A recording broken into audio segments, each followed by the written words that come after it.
আসসালামু আলাইকুম, সবাইকে জুম্মা মোবারক। আজ জুম্মার দিন, তো জুম্মার নামাজের উদ্দেশ্যে বের হয়েছি অফিস থেকে। তো আজকে ইজতেমা শুরু হয়ে গেছে।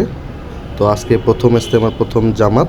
তো চিন্তা করলাম নামাজটা আজকে ইজতেমার মাঠেই পড়ব, সেজন্য রওনা দিলাম। তো সামনের দিক যাই। আমার অফিস থেকে ইজতেমার মাঠ খুবই কাছে, তার জন্য পায়ে হেঁটেই রওনা দিলাম। রাস্তায় অনেক রিক্সা গাড়ি, সবার উদ্দেশ্য নামাজের দিকেই যাওয়া, তার জন্য এত ভিড়। তো রাস্তায় অনেক দোকানপাট বসেছে। তো এই দোকানটা আমার কাছে একটু অদ্ভুত লাগছে, যে এর কিছু জিনিসপত্র দেখেন, কিছু অদ্ভুত জিনিসপত্র। পাশাপাশি আরও অনেক দোকানপাট বসছে চারিপাশে। এখানে ইজতেমাকে ঘিরে অনেক রকম দোকানপাট বসে, যার জন্য এই অনেক অনেক দোকানপাট আছে। জামা কাপড়, জুতা খুবই কম দামে পাওয়া যায় এখানে। তো মাঠে দেখতেছেন যে পুরোপুরি মাঠ কানায় কানায় পরিপূর্ণ। সবাই চলে এসেছে, কেউ নামাজের উদ্দেশ্যে, কেউ এখানে চিল্লার উদ্দেশ্যে। তো অনেক মানুষই এখানে আসছে, পুরো মাঠ সব ভরে গেছে।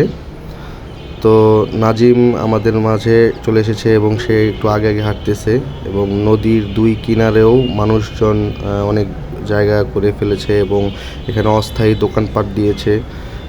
যেমন এই চার দোকান আছে, যাতে মুসল্লিরা চাটা খায়, সেজন্য চার দোকান নদীর পাশেই সব কিছু করে ফেলছে। তো আমরা অনেক হাঁটাহাঁটি করে চেষ্টা করতেছি নামাজের জন্য, যে মাঠের কতটুকু কাছে যাওয়া যায় তার জন্য।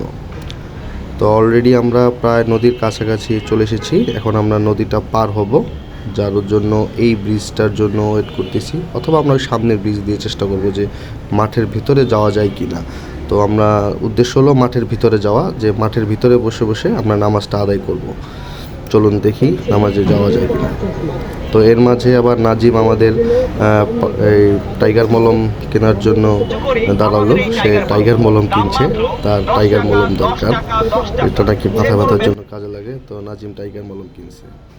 তো দেখতে দেখতে আমরা মাঠের খুবই কাছাকাছি চলে এসেছি। আমরা মাঠে যাওয়ার জন্য রেডি। তো এই যে মাঠের ভিতরে যাওয়ার প্রবেশ করতেছি, দেখি ভিতরে কোনো জায়গা পাই কিনা বসে নামাজ আদায় করার জন্য। তো সেই জন্যই আমরা উদ্দেশ্য যে মাঠের ভিতরে নামাজ আদায় করব মুসল্লিদের সাথে, তার জন্য মাঠের ভিতরে যাওয়ার চেষ্টা করতেছি। তো মাঠে অনেক মানুষ, সবাই এখানে আসছে।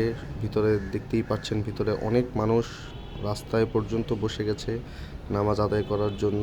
যে যেভাবে পাচ্ছে, যেখানে পাচ্ছে সেখানে মানে বসার জন্য ব্যবস্থা করে নিচ্ছে।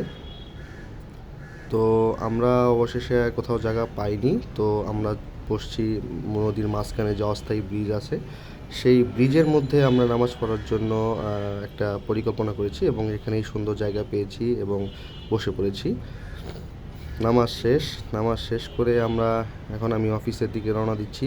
দেখা হবে আবার পরবর্তী মোনাজাতের দিন। আশা করব আপনাদের মোনাজাতটাও আমি দেখাবো।